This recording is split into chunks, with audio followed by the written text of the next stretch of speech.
Bonjour à tous et bienvenue pour notre nouvel épisode de la saga de l'été.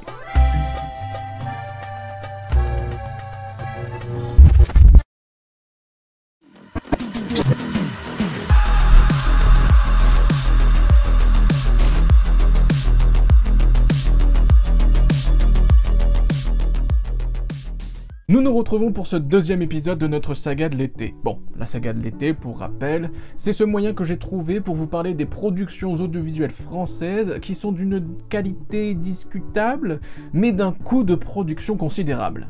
Si dans notre édition 2020 de la saga de l'été, nous nous étions penchés sur les productions audiovisuelles du studio de production Studio 4, qui se spécialisait dans les web-séries, aujourd'hui, nous nous attaquons à un plus gros poisson, à savoir la série Ici, tout commence.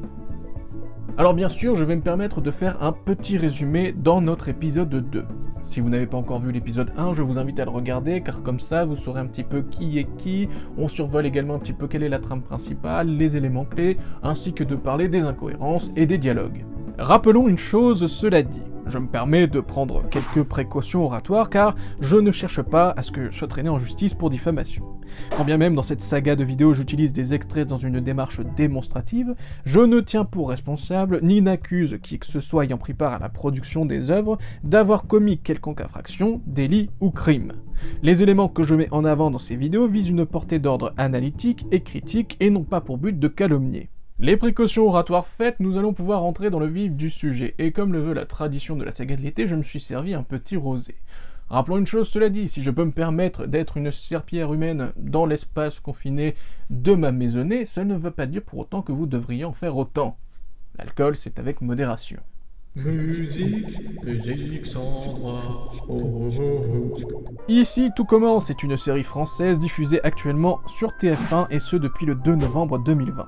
Comme je l'ai expliqué dans l'épisode 1 de notre saga, bien que cette série soit longue de plus de 200 épisodes, pour les bienfaits de cette saga de l'été, je me suis restreint au visionnage de quelques-uns seulement, à savoir les 18 premiers. Pourquoi les 18 premiers épisodes, me demanderez-vous? Pour une raison toute simple. La construction de cette série est faite sous forme d'arc narratif. Pour un bloc d'épisodes, on développe une trame scénaristique, on la termine à la fin de cet arc, mais la série ne se termine pas pour autant. Les 18 premiers épisodes de cette série faisant partie donc du premier arc narratif, ce dernier se nommant Le Corbeau. Nous allons suivre l'entrée à l'Institut gastronomique Auguste Armand de jeunes élèves en période d'examen. En effet, pour pouvoir accéder à l'enseignement de cet institut, d'où sortent les futurs grands cuisiniers de demain, les places sont rares et la compétition est rude. Maxime Delcourt, petit prodige de la cuisine, fait son entrée dans l'institut, mais ses intentions semblent loin d'être exclusives à la restauration. Si Maxime se décide à entrer dans cet établissement renommé, c'est parce que son amourette de vacances, Salomé, y est également. Malheur parmi les malheurs, Salomé est actuellement en épousailles, en alliance, en fiançailles avec Louis Guinaud, que nous surnommons affectueusement depuis l'épisode 1, Louis la saucisse. Ce triangle amoureux fait l'objet d'une attention toute particulière lors de ce premier arc narratif, mais nous nous y attarderons plus dans l'épisode 4 de notre saga. Ce sur quoi nous allons porter notre intérêt dans cet épisode 2, c'est la trame principale de ce premier arc narratif, à savoir l'intrigue policière. Car dans cet établissement renommé travaille un professeur qui ne fait pas tout comme tout le monde. Usant d'harcèlement moral jusqu'à physique, j'ai nommé le professeur Emmanuel Tessier, surnommé, toujours par nous-mêmes, le Vincent Cassel du pauvre.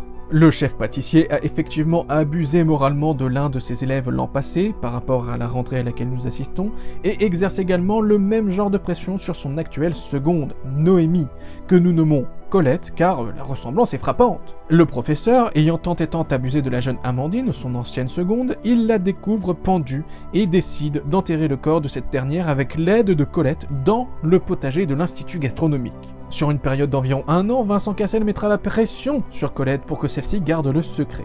C'était sans compter sur l'envie de la jeune femme de tout faire éclater au grand jour. Elle mettra en scène son suicide, d'où elle en réchappera et utilisera des tactiques de pression sur son chef, ainsi qu'un compte Instagram sur lequel elle divulguera des informations relatives à l'événement tragique entourant la disparition d'Amandine, pour enfin confronter le vilain et lui faire avouer ses méfaits. Dans le premier épisode de notre saga de l'été, nous avons pu survoler les éléments clés de cette intrigue, mais dans cet épisode 2, nous allons nous concentrer sur les détails de cette intrigue et comment est-ce qu'ils sont intégrés dans la narration. N'oublions pas une chose, et pas des moindres, la série se veut réaliste, pas dans le seul sens d'être relative à des événements du réel, mais son utilisation de phénomènes sociaux actuels et sa diégèse se veulent être des copies du réel.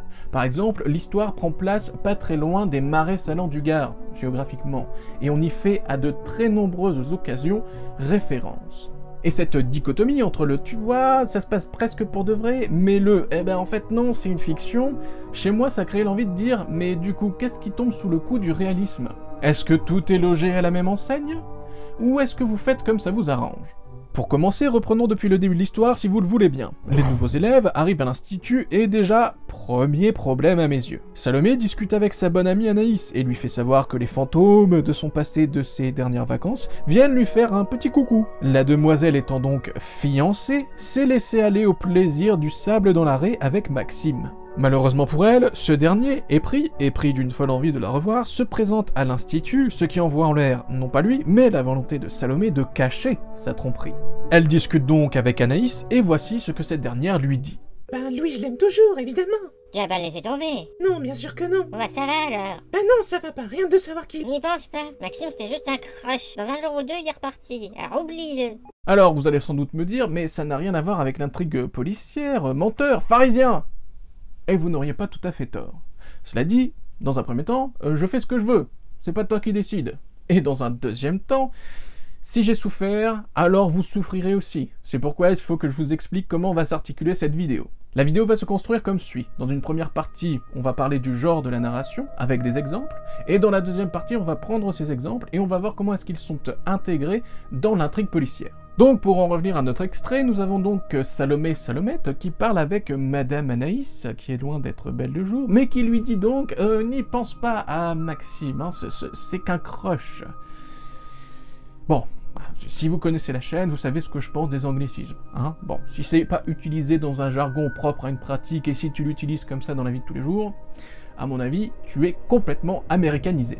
Mais bon, visiblement, il faut croire que le peuple français s'est habitué à être assailli culturellement de tous bords et par tout le monde, sans que ça ne soit un souci majeur pour lui, grand bien lui fasse d'être une éponge à caca. Mais le souci personnel que j'ai, c'est que bien que mon chauvinisme ne participe pas à ma calvitie, c'est plutôt ce que je viens d'entendre de la personne qui me fait perdre des cheveux. En effet, si on enfile sa plus belle blouse de vulgarisateur YouTube et qu'on entame un processus de fact-checking assidu et irréfutable, lorsqu'on va sur Wikipédia à la définition du crush, voilà ce que l'on peut y trouver. Le crush amoureux est un terme familier pour désigner les sentiments amoureux, romantiques ou l'engouement souvent ressenti par les jeunes gens au cours de leur enfance et de leur adolescence. Il peut être employé pour décrire un intérêt amoureux au court comme au long terme. Là où j'ai employé le terme d'amourette, je me rends compte que ce terme est tout à fait désuet quand on peut dire crush. Les dialoguistes font donc en sorte que ces personnes parlent d'amour subtil, fugace et adolescent. Le genre d'amour qui te surprend très vite lorsque tu vois pour la première fois cette personne dont tu tiendras la main lors d'un coucher de soleil au sommet de la dune du Pilat, pour comparer cela à des personnes fiancées qui trompent. Niveau valeur et morale, on est là, hein. Au-dessus c'est le soleil. Mais bon, au moins ça donne le ton. On a des jeunes adultes, de plus de 20 ans, en études supérieures, dans la vie maritale, qui trompent, et on compare ça à de jeunes adolescents, qui laissent aller leur cœur au gré du vent, telles des petites fleurs. Banalité, certes, pour certains d'entre vous. Cela dit, lorsque je vous parlais d'usage de faits réels pour accentuer le réalisme de la mise en scène, voilà un autre exemple qui nous met en plein dedans. Les anglicismes sont nombreux et font la part belle à cette utilisation nauséabonde de références au langage internet, surtout celui des réseaux sociaux. Par exemple, lorsque Louis la saucisse veut se la donner avec Salomette dans la réserve. Rappelons que nous sommes en pleine préparation d'examen, n'importe qui peut arriver n'importe quand. Le monsieur se veut insistant et voilà ce que lui dit sa promise. Je vais commencer par tes seins. Arrête, je te dis. Quoi, qu'est-ce que t'as? Bah, je te dis non et tu continues. D'habitude, ça te plaît? Ouais, bah là, je suis pas dans le mood. Je suis pas dans le mood. Pour dire j'ai pas envie. Non bon, écoutez, moi, ça fait depuis mes 16 ans que j'ai accepté que, voilà, j'avais la mentalité d'un vieux qui scande des infamies à sa télé. Donc, que vous me traitiez de vieux réac, ça me va en fait, presque ça me flatte. Donc, mais tu vois, en tant que vieux con que je suis, j'espère qu'en tant que tout jeune que vous êtes, vous ne dites pas mood dans la vie de tous les jours. Si oui, quelle tristesse. Prêt pour un retour vers le passé. J'étais dans un mood où je me disais, j'aimerais bien regarder des courts-métrages, tiens. J'ai dit ça, moi? J'ai dit ça dans une vidéo? Ah, ça me dégoûte. Enfin bref, revenons au sujet si vous le voulez bien. Je vais me permettre de vous faire part d'une théorie, et vu que je viens de vous faire part de l'américanisation de notre culture, vous comprendrez où je veux en venir. Les différentes personnes à la création de cette série sont des personnes qui ont entre 30 et 40 ans. La personne la plus vieille étant Christophe Barros, 57 ans. Il est crédité à chaque fois à la réalisation, mais ils sont deux. Après, de ce que j'en ai vu, les mecs sont crédités à chaque fois, et les crédits de fin ne semblent pas beaucoup changer d'un épisode à l'autre. Voire pas du tout. Ils sont tellement fainéants que m'est avis qu'ils ne se donnent pas la peine de faire des crédits spécifiques à chaque épisode. Mais c'est pas là où je veux en venir. Ceux qui ont entre 30 et 40 ans, principalement les créateurs de cette série, au vu de ce qu'ils proposent en termes d'enjeux, au vu de la proposition très dramatique de la série, on peut se laisser à penser qu'ils sont totalement dans une mentalité de vieux jeunes, qu'ils ont manqué d'être des cadres supérieurs, et qu'ils pensent que Breaking Bad, c'est la meilleure série de tous les temps. On est dans une démarche dramatique américaine dans le fond, et dans la telenovelas dans la forme. Exemple frappant lors de ce passage à l'épisode 1. C'est la rentrée donc, et les examens vont débuter. Manque de peau, comme on a pu le voir dans l'épisode 1 de notre saga, l'un des professeurs manque à l'appel, et sa place au jury est vacante pour l'évaluation des nouveaux arrivants. En attendant, il nous manque une personne dans le jury. Je propose que ce soit Guillaume, il fera ça très bien. Très bien, je sais pas, mais avec plaisir, ça c'est sûr. Non, on doit mettre Rose plutôt. Pardon? Mange pas avant, on aura beaucoup de pâtisseries à goûter. T'es pas sérieux? Enfin, elle connaît absolument rien. Oui, c'est sûr, je suis pas une experte. Hein. Guillaume est adjoint depuis 10 ans. Il est peut-être pas chef, mais il est beaucoup plus initié à la cuisine. Je connais les critères de l'Institut, hein. Non, j'ai dit que ce serait Rose. Ma décision est prise, on revient pas dessus. Il n'y a aucune logique à favoriser sa fille par rapport à un adjoint qui est dans le milieu depuis 10 ans. Sauf bien sûr pour créer du conflit, du faux conflit. Parce que l'adjoint en question est mari de l'autre fille et que cette autre fille est en rivalité avec sa sœur. Ça sert à rien, juste à créer du faux problème. De ce fait, on peut créer une sous-intrigue qui pourra, comme dans la série américaine, se laisser distiller par-ci par-là, par endroits, juste pour rappeler qu'effectivement ces deux personnes-là sont en conflit. Ça ne fait absolument pas avancer l'intrigue principale, mais bon, ça permet de gratter 2-3 minutes à chaque épisode, ça et là. Et comme on a pu le voir dans l'extrait, tout le monde se connaît. Dans le meilleur institut gastronomique du monde, tout le monde est fils d'eux, fille d'eux, frère d'eux, épouse, mari, amant. C'est bien pratique, c'est très pratique d'ailleurs quand on est dans une démarche d'écriture dramatique à l'américaine. Parce que, imaginez la chose, c'est comme dans Game of Thrones, imaginez la chose. Quelqu'un est en train de dire « Il l'a tué !» Bon bah oui, ça fait quelque chose, mais ça manque, il y a ce petit truc là qui fait qu'on s'y attache pas. Mais, si la personne dit « Il l'a tué !» alors que c'était son frère. Oh, ah bah voilà, ça y est, là c'est une plus-value immense, c'est incroyable. Oui, c'est une plus-value de l'ordre de mettre un grain de sel sur un gratin de morue, mais c'est une plus-value quand même. Merci encore, Auguste, hein, c'est vraiment une fête magnifique. C'est plutôt Rose qu'on doit remercier. Merci vraiment. Oh non, mais j'ai rien fait, hein. J'ai juste aidé un petit peu à la déco. À Rose. À Rose? Mais oui, trinquons à Rose. C'est à elle qu'on doit tout ça. Clotilde. C'est elle qui a géré les invitations, les commandes, le fleuri, la brigade en cuisine. On n'a pas dit qu'elle avait tout fait. On a conscience qu'on doit énormément pour ce mariage. Et pourtant, c'est elle qu'il faut remercier. Bon, allez, arrête. Tout le monde t'a félicité. Personne, puisque tu ne parles que d'elle. Rien que dans cet extrait que je viens de vous montrer, on comprend tout le ridicule de cette écriture dramatique à l'américaine. Mais pas ridicule dans le sens insignifiant, ridicule dans le sens grotesque. C'est grandiloquent, c'est pompeux, alors que ça se veut réaliste. Sauf que voilà, quand t'essayes de faire une série à la House of Cards, version française, bon bah déjà ça fait ce truc ultra bizarre avec Cadmerade, mais surtout, si tu mets un contexte d'institut gastronomique autour, ça te donne des situations comme celle-ci. Jérémy? Qu'est-ce que tu fais? T'as-tu donc oublié quelque chose? Non, je veux plus passer le concours. Quoi? Mais qu'est-ce que tu racontes, chérie? Je veux plus, c'est tout. Mais non, c'est le stress qui parle, allons. Tout le monde s'attend à ce que je sois fort parce que je suis le petit-fils Armand, mais la cuisine, c'est pas génétique. C'est vrai, c'est pour ça qu'on s'est entraîné dur. Mais tu t'es entraîné, t'es ready. Non, je me souviens plus de rien. Qu'est-ce que tu fais avec la pâte de ton sablé? Je la fraise sur le marbre, j'en fais une boule, je la filme et puis je la mets au frais. Comment t'assembles tes zestes d'orange à tes pistaches? Je les hache, puis je les enrobe dans du sucre semoule pour pas qu'ils collent à l'huile des pistaches qui viennent de rôtir. Ben voilà, t'as rien oublié en fait. Allez, courage mon bonhomme, ça va bien se passer. Dans un premier temps, parlons de cette qualité incommensurable des placements de caméra. Hein. Je suis mais toutes tes bobies devant tant de qualité et de professionnalisme. Hein. Il n'y a aucune construction narrative à l'image, il n'y a aucune construction dans l'espace, il n'y a pas un seul plan qui dure plus d'une seconde. C'est nul. Et dans un deuxième temps, tu la sens la tension là ? Tu sens la tension qui pèse sur les épaules de ce jeune homme, qui doit faire reposer sa pâte sablée, et qui doit faire attention de ne pas mélanger ses zestes d'orange avec ses amandes de je sais pas quoi. Tu les sens, les enjeux draconiens et dramatiques là derrière, là, c'est franchement mais... Après, devrions-nous être vraiment étonnés face à des personnes qui ont pondu ça? Ça vous fait marrer? Vas-y, qu'est-ce que tu veux, toi? C'est moi qui ai retrouvé Noémie. Elle s'est électrocutée devant moi. Quoi? Ça vous fait plus rire? Parce que j'ai essayé de la réanimer, mais c'était trop tard, elle était déjà morte. Bande de bouffons, putain. Mytho, va. La dernière fois que j'ai entendu des gens parler comme ça, mais j'étais au collège. Je viens de faire un bond dans le passé, là, j'ai fait un bond de plus de 15 ans dans le passé. Je me dis, mais...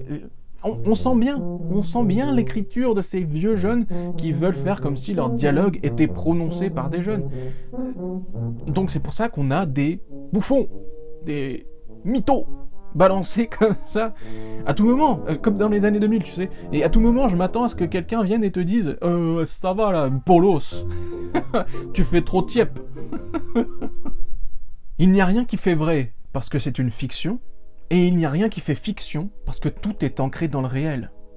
Du coup, on a à chaque fois des situations totalement ubuesques. C'est triste.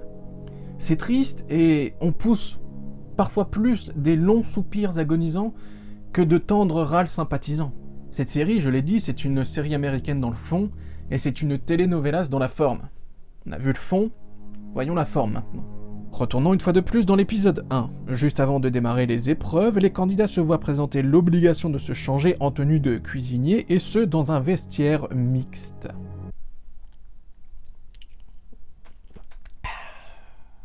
Un vestiaire mixte. Où les hommes et les femmes viennent et se changent régulièrement. Où des jeunes adultes peuvent tous se voir en sous-vêtements quotidiennement. Personnellement, j'y vois un problème, bien sûr, mais parce que je suis d'un autre temps, hein, ça on le sait. Hein. Mais surtout, ce que j'y vois, c'est une manière d'utiliser cette mixité à des fins scénaristiques. Pour faire en sorte que plus tard, on ait des choses du genre agression physique, moquerie, hein, qu'on parle un petit peu de tout ce qui est body positivisme et tout ça. Hein. C'est ce que j'y vois, après, on verra bien. L'avenir me donnera raison ou me donnera tort. Nous sommes dans le vestiaire donc, et Greg et Lionel, dont la somme des QI réussit à être à 2 chiffres tout de même, se moquent ouvertement du physique d'Elliot, ce dernier étant un homme qui aime se maquiller et porter des habits près du corps. Alors lui, il s'est trompé de concours. Il a cru que c'était une compète de traflo. Un concurrent en moins. Vous croyez que du blush peut empêcher de cuisiner? Comptez là-dessus, hein. Non mais c'est surtout qu'il n'y a pas de place en cuisine pour les gens comme toi. On peut même pas dire si c'est un mec ou une meuf. Bah, meuf, hein. Non. Bah, c'est clair.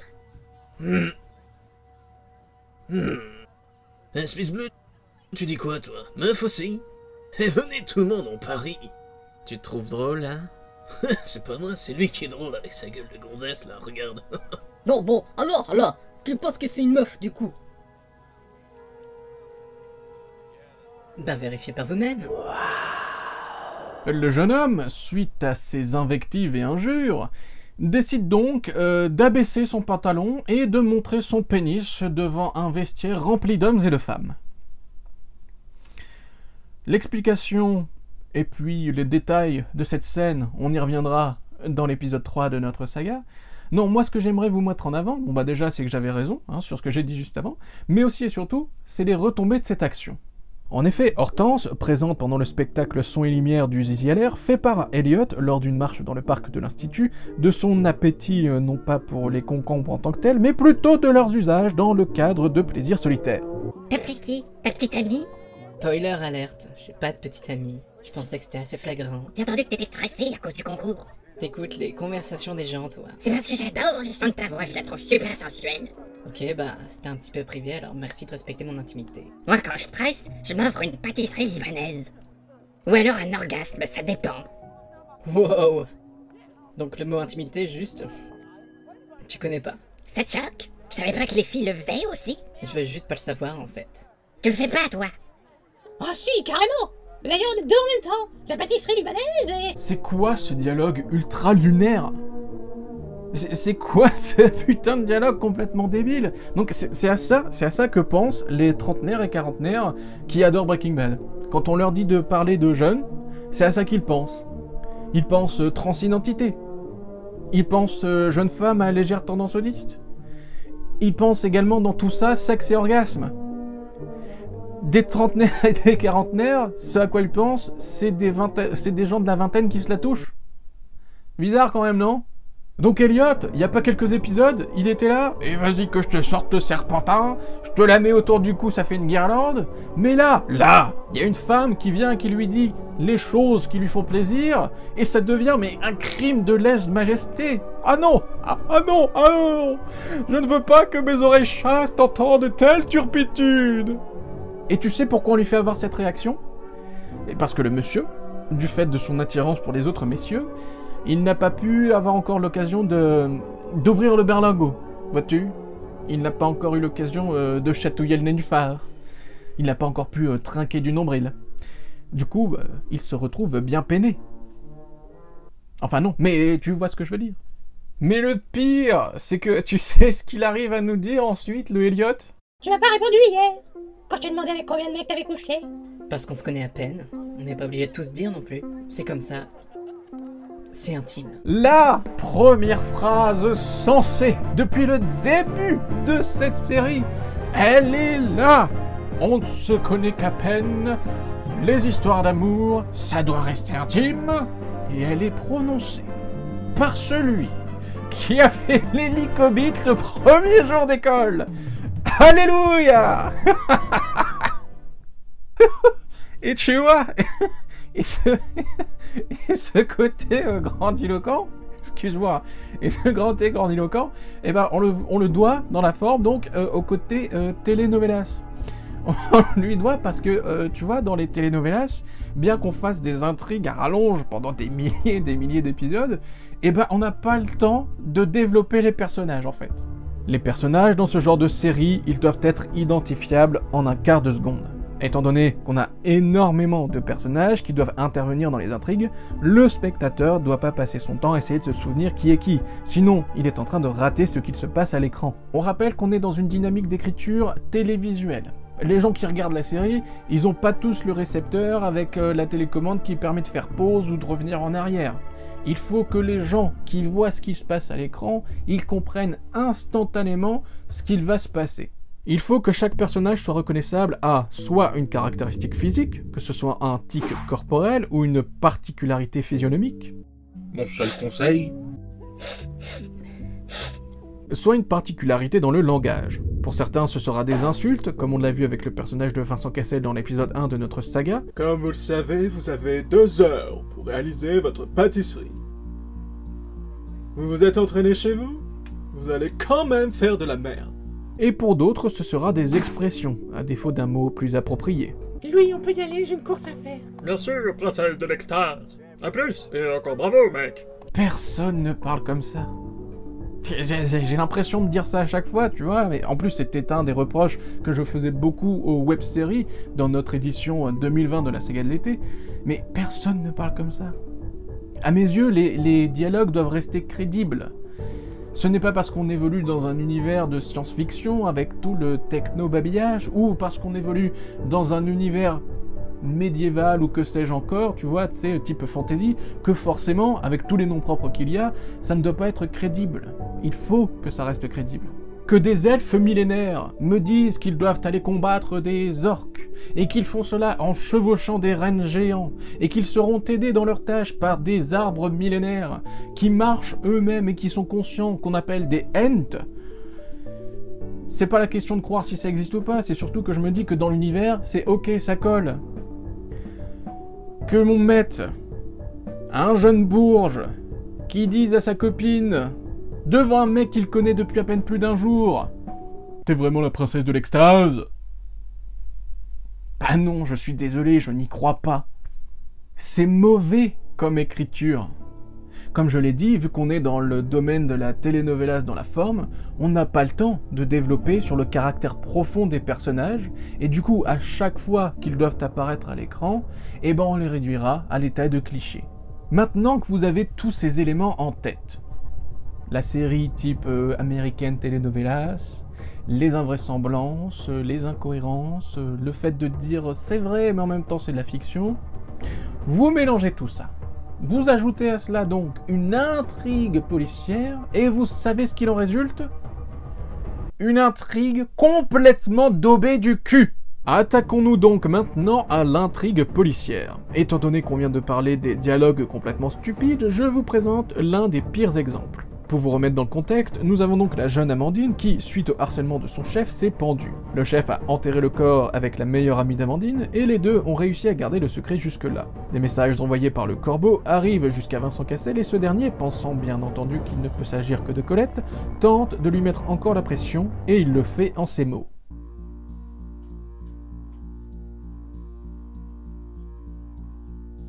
C'est une corde de pendu. C'est une menace, ça. Perspicace. Ça veut dire que quelqu'un est au courant. Tu vas me prendre pour un con encore longtemps? À qui tu as parlé? Quoi? À personne? Quelqu'un est au courant et ça vient pas de moi. Je répète. À qui tu as parlé? À personne, je vous jure. C'est pas possible, quelqu'un sait. Quelqu'un sait, c'est en train de nous rattraper. Qu'est-ce qui va se passer? Pour commencer, tu vas te calmer. C'est pas en haletant comme un chien déshydraté que ça va se calmer. Personne ne prend le temps de formuler une insulte aussi sophistiquée. Personne ne prend autant de temps à l'articuler. Surtout dans une situation pareille où on parle d'un potentiel meurtre ou d'un homicide involontaire. Parce que là, à ce stade de l'histoire, on n'en sait pas plus que ça. On ne peut que spéculer. Le travail de dialoguiste, c'est pas donné à tout le monde, hein. Alors je ne sais pas, peut-être que c'est la dénomination soap opéra qui fait que du coup, on évolue dans un monde où la langue française n'a connu aucune modification, et ce depuis la fin du XXe siècle. Parce que oui, hein, la langue française, elle a quand même pas mal changé. Hein. Ah, je te jure, tu regardes des Français des années 60, qu'ils soient de périphérie ou de Paris intramuros, bon bah déjà... Tu compares ça avec des Parisiens actuellement en 2020, ah ça va te faire un choc, hein, ça va te faire un choc. Salut à toi, jeune aventurier du temps. Aujourd'hui, nous allons nous intéresser à l'évolution de la langue française à travers les âges. Remontons dans les années 60, allons à Poitiers et interrogeons quelques passants. J'ai 17 ans et demi, je suis étudiant dans un lycée technique. Et le jeudi, quoi, quand je sais pas quoi faire, je suis avec des copains au cinéma, le dimanche aussi. Donc comme je fais du sport dans mon lycée là, alors mon violon dingue c'est le sport. Le sport, oui. Sylvie, 18 ans, je suis étudiante en droit. J'aime beaucoup la lecture, la natation, la danse particulièrement, puis le sport aussi. Je suis étudiant, je suis lycéen quoi. Je fais partie d'un groupe de jeunes. On fait un ciné-club, photo-club quoi. C'est ce qui occupe vos loisirs? Oui. Vous n'avez pas de violon dingue? Si, la photo, moi. Je fais de la photo 2-3 fois par semaine. On a des ciné-clubs, on a un club de théâtre aussi. Et maintenant, retour vers le présent, direction Paris. Attends, mais j'ai une question. Moi, je te hâte ton barbe. T'as raté ici, hein? Ouais, elle m'a fait une trace, c'est trop. Elle m'a niqué, wesh. Viens. Allez, toi, allez toujours. Bah oui. Pourquoi? C'est laquelle, là? Viens, En fait, Je suis venu les gérer eux. Elles m'ont dit, son mec, ils sont là. T'as capté? Mais c'est le mec de qui lui? De elle. Et elle m'a passé son snap. C'est ton mec? Ouais. T'as vu, lui, il assume pas. Il la calcule pas, il assume pas qu'ils sortent ensemble. D'accord, du coup. Pendant les vacances, je vais y aller capter des meufs à Boulogne. T'as capté? Comment ça, à Boulogne? Voilà, je vais capter des meufs à Boulogne. À Boulogne, c'est les putes, hein. Et alors, voilà, j'ai vu de l'argent sur moi. Voilà encore un bel exemple que le monde moderne, c'est quand même sacrément de la merde. À bientôt et à très vite pour un nouvel épisode de Décadence française. Mais enfin bref, après cette gifle de réalisme, revenons-en à notre histoire si vous le voulez bien. Étant les personnes éclairées que nous sommes, nous savons la finalité de l'histoire. Puisque nous avons vu l'épisode 1 de la saga de l'été, hein, vu qu'on l'a vu jusqu'au bout, on sait que Noémie, Colette, c'est elle qui a disposé le nœud coulant, hein, le nœud pour se pendre, à l'intention de Emmanuel Tessier, Vincent Cassel. Maintenant qu'on a tous bien cette information en tête, hein, que Noémie, c'est elle qui fait pression, que c'est elle qui est Colette, que c'est elle qui a installé le nœud coulant, regardons cet extrait.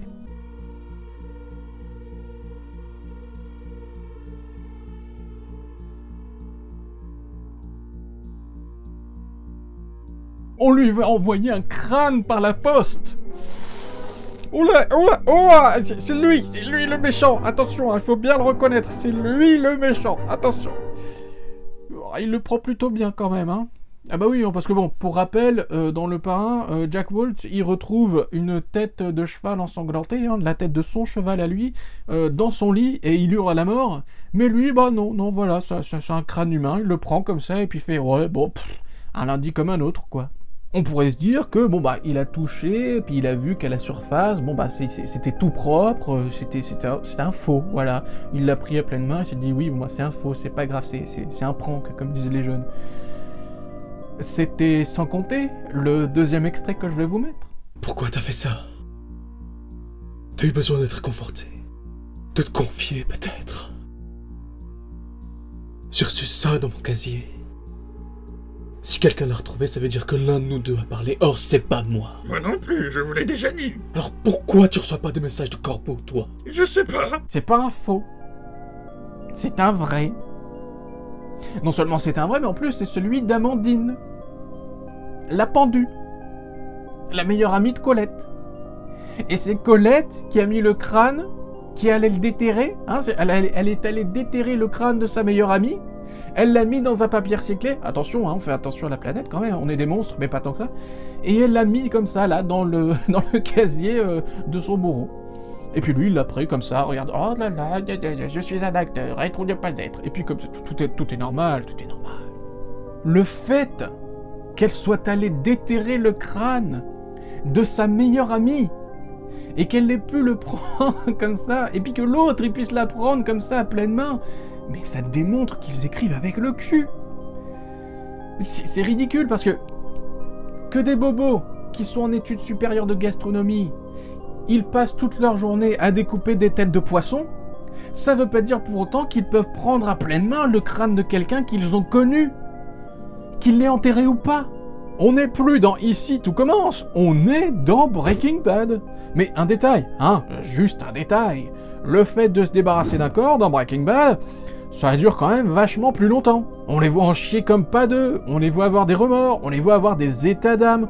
On sent que ça leur pèse d'avoir tué des gens et de devoir se débarrasser du corps. Là non, bah non, c'est des mondanités, c'est des... Ah bah oui, allez, c'est vrai, je ne me sens pas très bien quand même. Eh bah tu sais ce que je vais faire aujourd'hui pour bien lui foutre les boules à l'autre? Eh bah je vais aller je vais aller déterrer le cadavre de ma copine, je vais lui arracher le crâne et puis je vais le mettre dans un sac dans le casier du professeur en question à l'institut où tout le monde peut le voir. C'est ridicule! Et c'est pas ses talents d'actrice qui vont me faire croire qu'elle est complètement traumatisée par la chose, hein, je suis désolé. Oh bah je pleure, non, ça ne marche pas. C'est trop gros. C'est faux, ça sonne faux, ça n'est pas dans le naturel. On n'est plus juste dans le retour de la fiction là, on est dans le fantasque. Ça sonne faux par le côté fantasque, mais ça sonne faux aussi parce qu'il y a de nombreux acteurs qui jouent mal. On avait déjà vu quelques personnages dans l'épisode 1 de notre saga qui étaient incarnés par des acteurs complètement désincarnés, mais il y en a qui sont vraiment à l'ouest. Par exemple, si on reprend la scène qu'on a vue précédemment, juste avant l'intervention entre Vincent Cassel et Colette, on a une petite scène où on voit Colette avec son Linguini. Ne pas continuer, je veux. Quoi? Et pourquoi? Je veux pas, c'est tout. C'est à cause de Anaïs. Non. Je t'ai dit que j'allais la quitter. Arrête, on sait très bien tous les deux que tu ne le feras pas. Rappelons que le monsieur, Enzo Lopez, est en couple officiellement avec Madame Anaïs. Enzo trompe, Salomé trompe, tout le monde trompe. Il faut croire que dans la culture française maintenant, le couple ne peut être véritable que s'il est dans l'infidélité.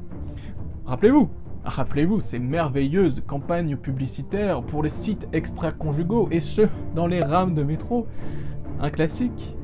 Donc nous avons Colette, avec son Linguini, et celui-ci venant d'Italie du Sud. Ah bah si, un minimum de cohérence, s'il vous plaît. Il s'appelle Enzo Lopez, il vient forcément d'Italie du Sud. Donc, Linguini et Colette. Bref. On a Linguini qui est en train de tromper Anaïs avec Colette, il enchaîne les conquêtes, et j'ai envie de penser que c'est dû à son incroyable charisme. Pour vous, c'est à la hauteur d'un mariage à l'institut. Ya, je trouve qu'il est beau. C'est peut-être beau dans la cité pourrie d'où tu viens, mais ici on a plus d'exigences. Faites attention à ce que vous dites, j'ai rien fait. C'est pas toi qui m'attaques comme un lâche avec ce conte de corpo? Pas du tout. Pourquoi j'ai fait ça? Parce qu'elle t'aurait raconté d'histoires et toi tu aurais cru. Comme un abruti. Elle ne m'a rien raconté du tout, ya. Qu'est-ce qu'il joue mal. Mais et encore, tu vois, tous les autres acteurs, ils ont au moins une intention de jeu. Mais lui, ça se voit qu'il est dans une espèce de surjeu amateur. Et attention, hein, véritablement, je ne dis pas ça à l'encontre de l'acteur, c'est pas grave, on débute tous quelque part. Mais là, ça se voit que il se raccroche à des idées abstraites ou à des mimiques. Un exemple tout bête, il est beaucoup de fois sur la défensive, enfin, tout du moins, le personnage est de nombreuses fois sur la défensive, et l'acteur, pour jouer la défensive, à chaque fois monte ses finales. Donc, par exemple, hein, quand on lui dit un truc, et lui il te dit « je vois pas de quoi vous parlez !» Tu vois, ça monte. Le ton monte à la fin pour se défendre. Alors qu'en réalité, quand tu es dans la vie de tous les jours, tu descends ta finale, le ton descend parce qu'on finit la phrase. Linguini, lui, il récite son texte, et ça se voit. Ça se voit, et on a l'impression de voir une espèce de biche qui s'est arrêtée en plein milieu de la route, qui est en train de fixer de ses yeux vitreux les phares de l'automobile qui est en train de rouler à 100 km à l'heure. Le fait de pouvoir parler du jeu d'acteur, ça va me permettre de mettre au point une chose. À mes yeux, les acteurs dans cette série n'ont rien à voir avec la qualité finale de l'œuvre. Ils ne sont pas irréprochables, personne n'est parfait, mais ils ne devraient pas être la cible de toutes les reproches. Clairement, et toujours selon moi, c'est véritablement le problème de ces créateurs, scénaristes et dialoguistes qui sont totalement incompétents. Pour prendre un exemple, toujours dans le cadre de l'intrigue policière, au bout d'un moment interviennent les gendarmes. Colette ayant mis en scène son suicide, dont elle ne succombera pas, on verra ça après, vous allez voir, c'est du grand Mendes, les gendarmes se mettent à sa recherche. Les gendarmes interviennent et, puisque Colette avait fomenté son coup, elle avait envoyé un message au chef pâtissier pour que ce soit lui qui actionne le mécanisme qui la tuera. Vincent Cassel étant le principal suspect, on l'interroge pour en savoir plus. Oui, c'est moi qui ai demandé à Maxime de passer chez Noémie. Est-ce que vous avez gardé le message qu'elle vous a envoyé? Oui. J'ai un problème, venez vite chez moi. Et vous avez pensé à quoi quand vous avez reçu ça? Je me suis dit qu'elle m'emmerdait et que j'avais pas que ça à faire. Vous vous êtes pas inquiété? Non. Vous ne saviez pas qu'elle avait des tendances suicidaires? Je suis pas son psy. En même temps, ça me surprend pas. Elle est du genre fragile, sous antidépresseur. Comment sont vos rapports avec elle? Purement professionnel. Et plus précisément, vous vous entendez bien? On va pas prendre l'apéro ensemble. Quand elle rate une préparation, je lui dis... des relations professionnelles, quoi. Vous savez qu'elle avait mis en place tout un dispositif qui vous était destiné. J'ai appris, oui. Pourquoi vous, en particulier? Aucune idée. Pourtant, c'est pas banal comme procédé. J'imagine qu'elle a voulu se suicider, mais qu'elle a manqué de courage pour faire elle-même et qu'elle a dû... avoir l'intervention de quelqu'un. Et c'est un hasard si elle vous a choisi vous. Elle s'est peut-être dit que ça me traumatiserait moins qu'un autre. c'est mal joué. C'est mal joué. Et c'est pas la faute des acteurs, ça se sent que eux, ils ne font que ce qu'on leur a dit de faire. C'est la faute de ceux qui les dirigent. Et diriger des acteurs, c'est pas diriger les moyennes sections pour la kermesse de fin d'année. En plus, mais un interrogatoire, quand tu me dis interrogatoire, moi je pense endroit claustrophobe, angoissant, étroit, avec des lumières vraiment tamisées, tu vois. Je pense pas au fond d'écran de Windows 98. Là, on entend les cigales en arrière-plan, j'ai l'impression qu'il y a Fernandel qui va m'inviter à prendre le pastis là-haut. La subtilité et l'intensité d'une telle scène, ça tient à l'environnement, ça tient à la mise en scène, et ça tient au fait que les acteurs jouent, pas qu'ils cabotinent. S'ils cabotinent, bon bah déjà ça veut dire que tu fais très mal ton taf en tant que directeur d'acteur, mais aussi et surtout ça veut dire que il faut que tu prépares un storyboard. Il faut que tu prépares des échelles de plans différentes pour pouvoir faire de la narration à l'image. Là, c'est un ridicule champ contre champ, la scène elle pue le truc qui a été ajouté au dernier moment. C'est de l'incompétence à ce niveau-là, mais rassurez-vous, l'absurdité ne s'arrête pas là. Comme on l'a dit, le corbeau, Colette, use d'un compte Instagram pour ternir la réputation du chef pâtissier et fait part de ses annonces à tous les élèves de l'institut. Voilà comment les scénaristes, des génies, ont décidé de mettre en scène l'annonce d'une nouvelle révélation sur le méchant. Les portables en cours, c'est fait pour filmer uniquement. Je me fiche de savoir si Beyoncé est devenue blonde ou si ton père vient de crever, tu ignores tes notifications. Non mais vraiment.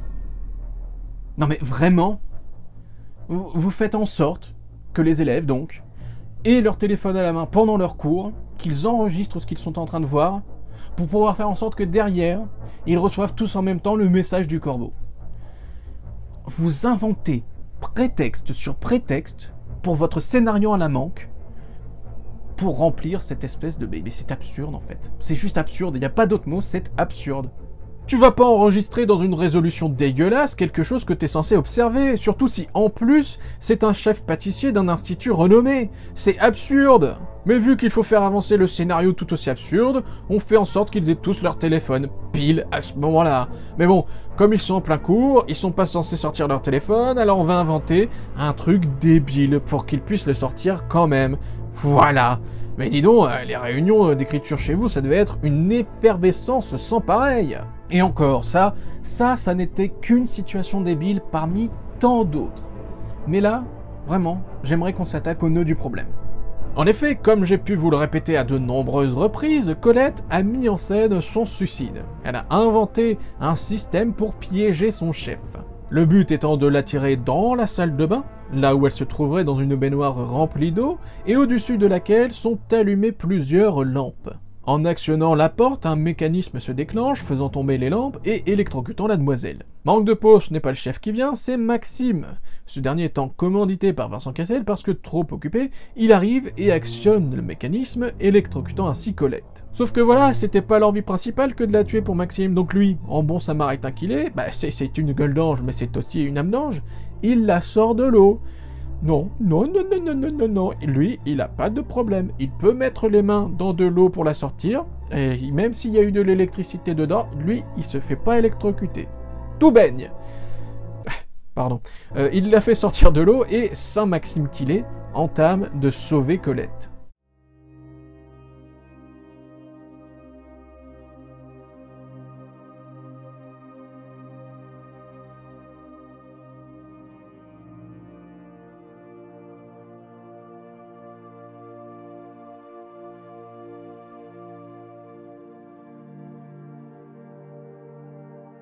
Noémie, putain! Y'a quelqu'un? Noémie? Noémie, vous m'entendez?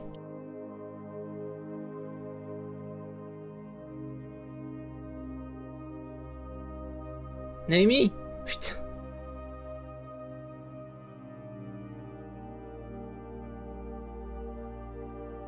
Putain! Allez, putain! Bon, alors, je ne suis pas un expert, hein? Et en plus, là, je parle sans avoir fait toutes mes recherches. Et en plus de ça, ma journée d'appel à la défense, hein, ça remonte quand même. Tout le passage, c'était en seconde partie de journée, tout le passage sur la réanimation, j'avoue que j'étais plus là. Hein. C'était sympa, hein, tout le reste c'était sympa, mais ça, j'avoue que mon cerveau a décroché à ce moment-là, donc si ça se trouve, les choses que je vais pouvoir dire après, ça peut être un petit peu débile. Mais bon. Donc, là, je comprends bien. Je comprends bien que les quelque chose qu'il fait à l'image, bon bah c'est pour le cinéma, tu vois, c'est pour l'image, c'est pour faire en sorte que bon, on peut pas tout raconter non plus, on n'est pas dans un film d'entreprise à destination des premiers gestes en cas de problème cardiaque ou que sais-je encore. Mais est-ce que c'était trop compliqué qu'il fasse ne serait-ce qu'une seule chose de correcte? La première chose à faire, il l'a pas fait. Appelez les pompiers, bordel de merde. Bon, tu me diras, il a pas son téléphone, donc forcément il peut rien faire. Mais qu'est-ce qui pouvait l'empêcher d'aller toquer chez le voisin et de dire « Excusez-moi, il m'est arrivé une bricole, je suis allé voir chez quelqu'un et puis manque de peau, je l'ai fait suicider. Est-ce que ce serait possible que vous appeliez les pompiers, s'il vous plaît ?» Bah non, penses-tu? Lui non, il va faire un marathon jusqu'à l'autre bout du monde pour aller à l'institut, pour faire ramener Frédéric Diffenthal pour qu'il se rende compte qu'il y a personne. Ben non, appeler les pompiers, ça aurait aidé notre scénario à la con. Et on ne veut pas, on veut que ça s'enlise, les sables mouvants. T'appelles les pompiers, et après avoir attesté que la personne ne respire pas et qu'il n'y a pas de pouls, tu fais de la réanimation jusqu'à ce qu'ils arrivent, peu importe si t'as des crampes au bras. Si elle s'en sort, là, si elle arrive à s'en sortir, c'est parce vu qu'on est en train d'être sur TF1, on va faire une œuvre crossover, hein, tu sais, on va mélanger les effluves, et il y a Joséphine Ange Gardien qui va arriver, et qui va faire, hop, elle va claquer des doigts, et puis ça va la sauver. L'assistante du chef Tessier, Noémie Matré. Quoi? Je crois qu'elle est morte.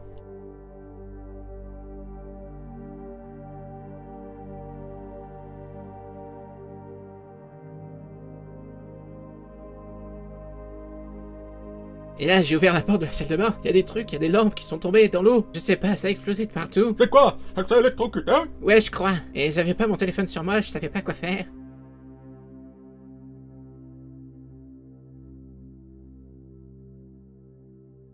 Bah, où elle est? Tu l'as laissée où? Je comprends pas. Juste là.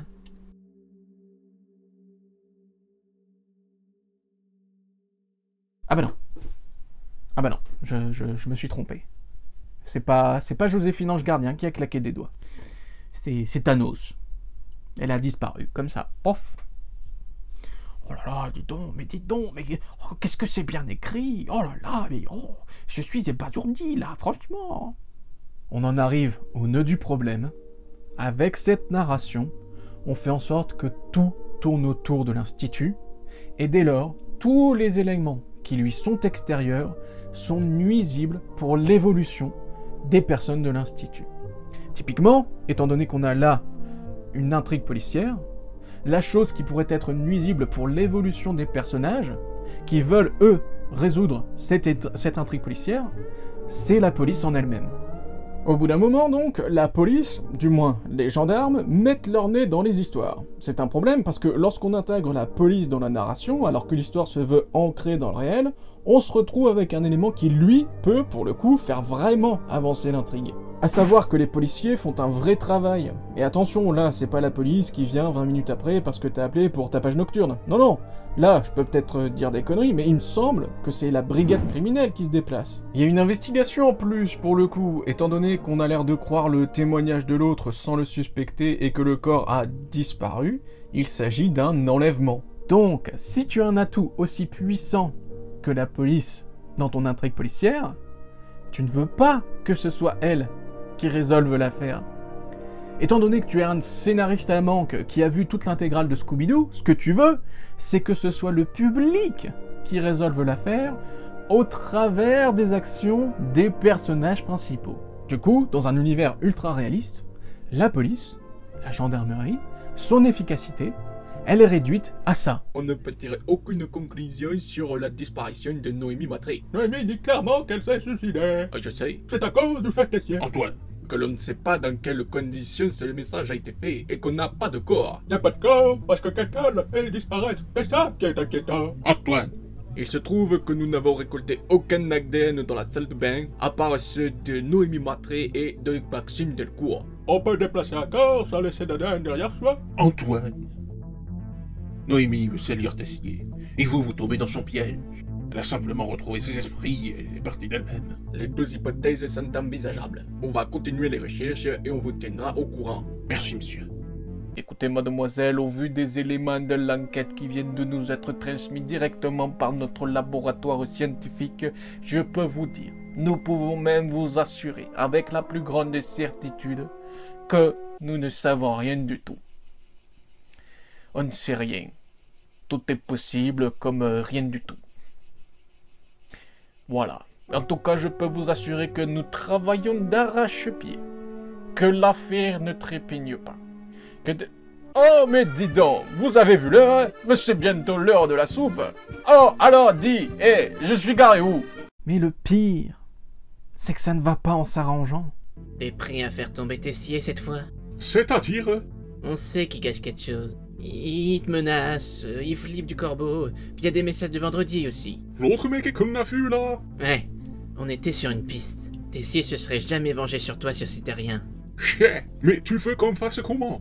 Emmanuel Tessier est un chef, et il est très respecté. Ouais, c'est clair que tout seul on peut rien faire. Alors comment? Tu veux demander de l'aide? Personne sera de notre côté. Je sais à qui on peut en parler. Tu me fais confiance? On demande à la police de faire son travail. Non?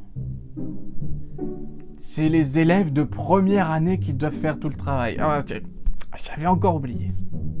Vous avez quelque chose sur ce gars que vous avez rencontré? Ah non? Quelque chose? Nein, il n'allait pas se présenter. Par contre, il est serveur, au resto La Terrasse. Il nous a donné rendez-vous à côté pendant sa pause. Je vois où c'est. Ben, je vais essayer avec ça. Remonte-moi tes photos. Je vais prendre ton numéro aussi. Faut aller l'appeler? On va pas se faire avoir 2 fois. Non, je vais pas l'appeler. Enfin, pas exactement. Vous allez faire quoi? Appeler la police? Non? Peut-être? C'est des conneries. D'après les premières constatations du légiste, il s'agira d'une femme. Vous allez pouvoir l'identifier? On l'espère. Tout va reposer sur l'ADN et l'analyse des dents. Attends.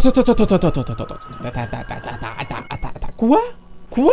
Il a dit quoi là, le gendarme? Les dents? Tout va reposer sur l'ADN et l'analyse des dents. On va essayer de récupérer l'ADN sur les dents? Mais les dents... Les dents du crâne? Le crâne de qui? J'ai reçu ça dans mon casier. Si quelqu'un l'a retrouvé, ça veut dire que l'un de nous deux a parlé. Or, c'est pas moi. Est-ce que ça veut dire qu'elle est partie le réenterrer? C'est ça? Elle a fait son petit truc, là, regarde. Oh, je te mets un crâne dans ton casier. Puis après, elle a repris le crâne, puis elle est partie le réenterrer? C'est ça? Non mais, j'en peux plus. Non mais moi je pense qu'il faut que vous arrêtiez d'essayer de dire des choses en fait. Parce que ça me fout une angoisse, là, je n'en peux plus. Hein. Je pourrais vous frapper, de chagrin, hein.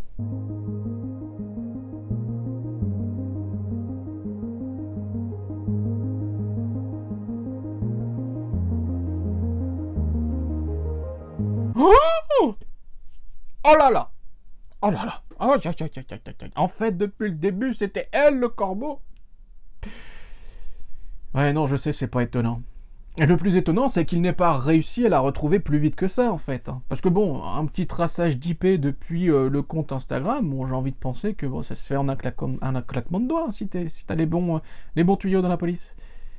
À moins que la fille ne soit en fait Rami Malek, ou que la série ne soit sponsorisée par NordVPN, j'ai envie de douter que le fait que ses capacités de faiseuse de clafoutis réussissent à ce qu'elle cache son adresse.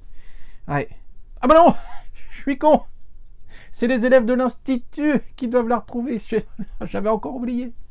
Après, admettons que cette série soit en fait une adaptation en prise de vue réelle de la collection complète du Club des 5.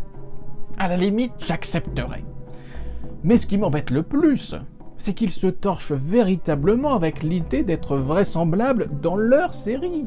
Pour vous mettre en avant ce que je viens de dire, revenons à Colette, Linguini et Madame Anaïs. Anaïs finit par découvrir Kenzo le trompe et décide de s'acoquiner avec Lionel. Sauf que Lionel, c'est pas une fusée, hein. Il est même plutôt du côté oppresseur du spectre de la force, si tu vois ce que je veux dire. Et en gros, il prend mal que sa nouvelle petite amie lui parle mal devant son copain. Pour asseoir sa dominance et user de son privilège sur sa dulcinée, il décide de l'agresser dans la réserve. Action qui résultera en un coup de genou dans les couilles. Ça va, tu t'es calmé. C'est bon, lâche-moi. Tu nous as fait quoi tout à l'heure? T'as cru que tu pouvais me parler comme ça? Je te parle comme je veux. Non, je suis ton mec, tu me respectes. Mais t'arrives quoi, là? Ton débile de pote t'a affiché, alors tu ferais le macho, c'est ça? C'est pas lui qui m'a affiché, c'est toi qui reste pas à ta place. Arrête, ça te bloque pas, t'es ridicule. Tu te crois où, là? Tu fais quoi, là? Excuse-toi, on oublie. Arrête, dégage, Lionel, je suis sérieuse. Mais moi aussi, je suis sérieux. Viens là quand je te dis de venir. J'ai dit non, putain. Suite à cela, Linguini, qui tente par tous les moyens de reconquérir la personne qui l'a trompé, discute avec elle et apprend pour l'incident de la réserve. Fou furieux, il décide d'en découdre avec le malotru.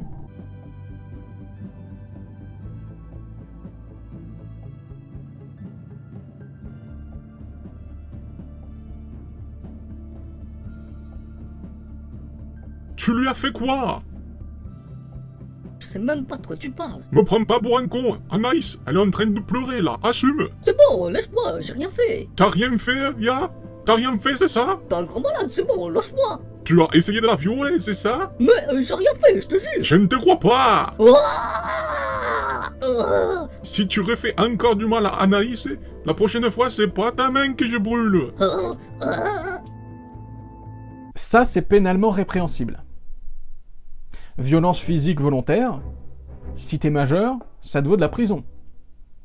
C'est volontaire, c'est délibéré, c'est sans aucune contrainte. Peu importe l'action qui expliquerait et non pas justifierait l'acte violent, c'est de la prison. Donc du coup, moi je me pose la question, candide comme je suis, Linguini là, il va y avoir des sanctions ou pas? Vu qu'il y a la police ou la gendarmerie qui existe dans votre univers, il va être arrêté pour avoir fait en sorte qu'une personne ait des séquelles à vie à la main? Arceau, ils vont coffrer Tessier? Eh ben non. Tout va bien pour lui. Le mec, il a brûlé quelqu'un au second degré, de manière volontaire et violente, mais ça va. Et, il peut vivre sa vie sans aucun problème. C'est ok. Mais le pire dans tout ça, c'est après. Mais non! C'est Tessier qui l'a tué ou pas? Le mec, il a rien. Il s'est fait ébouillanter la main au second degré, mais il a rien à la main. Il a pas de pansement, il a pas de bandage, il a même pas de signe de brûlure. Que dalle! Je suppose que s'ils ont fait ça, c'est parce que les scénaristes, ils avaient besoin, mais des insondables qualités d'Enzo pour leur histoire. Cette série se torche donc allègrement avec la loi et le côté judiciaire de celle-ci pour que l'histoire se concentre sur les personnages dans l'Institut. Pour vous mettre en avant ce que je dis, au bout d'un moment, on apprend que Vincent Cassel est en fait un cocaïnomane. La rumeur qui est fondée se propage dans l'Institut comme une traînée de poudre. Rappelons qu'on doit en être à peu près à 4 jours d'école, grand maximum. Les élèves, en la personne de Greg et Lionel, les véritables têtes pensantes de l'Institut, décident de faire une manifestation en plein cours pour exiger le renvoi du chef pâtissier.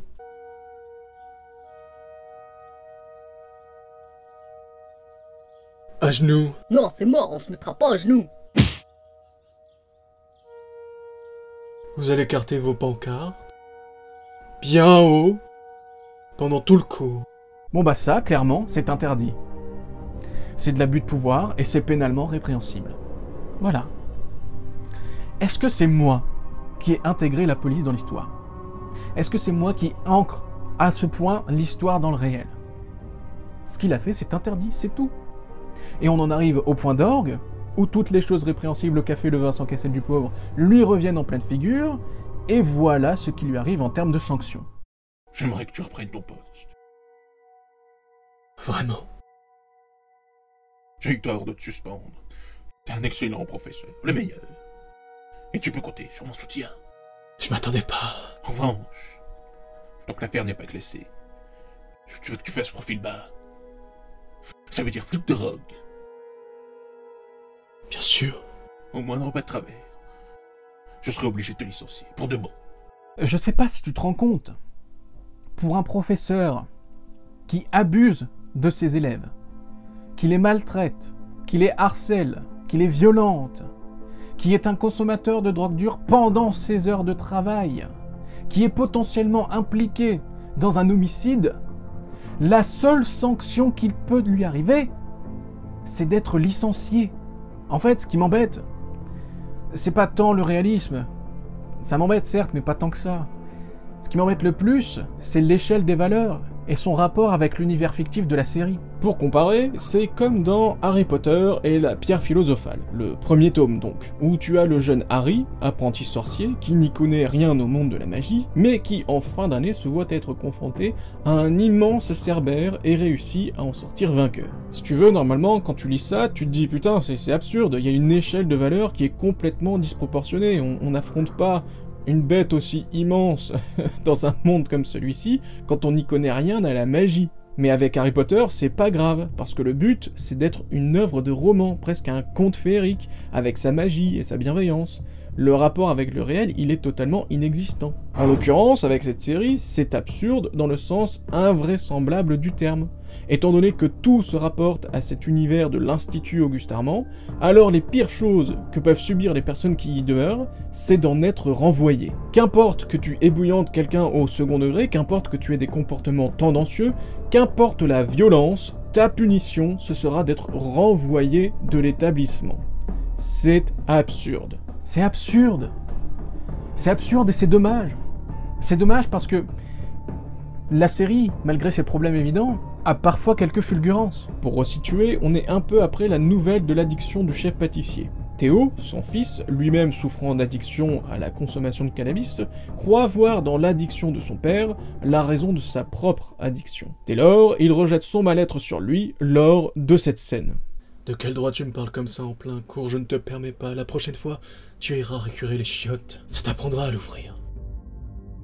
Je sais pas comment j'ai fait pour engendrer un minable comme toi. T'as même pas le courage de me parler d'homme à homme. Il est obligé de se réfugier derrière toute une classe. Je voulais que tout le monde soit au courant. Mais excuse-toi, putain! Tu te prends pour un justicier, c'est ça. Tu veux qu'on ressorte ton déguisement de Batman, c'est ça. Tu peux te foutre de ma gueule si tu veux, mais au moins je suis fier de ce que j'ai fait. T'es fier? T'as l'impression d'avoir accompli quelque chose avec ton grand discours? Oui. Et tu penses que tu mérites une médaille pour ça? Papa, arrête aussi! Toi, tu restes en dehors de ça. Tu comprends rien, mais au moins maintenant, tout le monde de l'Institut sera quitté vraiment. Ah ouais? Et je suis qui vraiment alors? T'es une grosse merde, un déchet, un putain de tox. Ça te fait du bien de frapper ton fils? Ouais, et toi? Ça va? Ça te remet les idées en place? Tu sais que la violence c'est pour les faibles.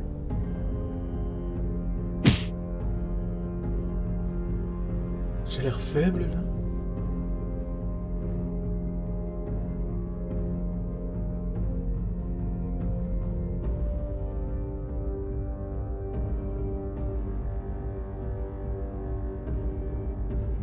Là, ça c'est génial.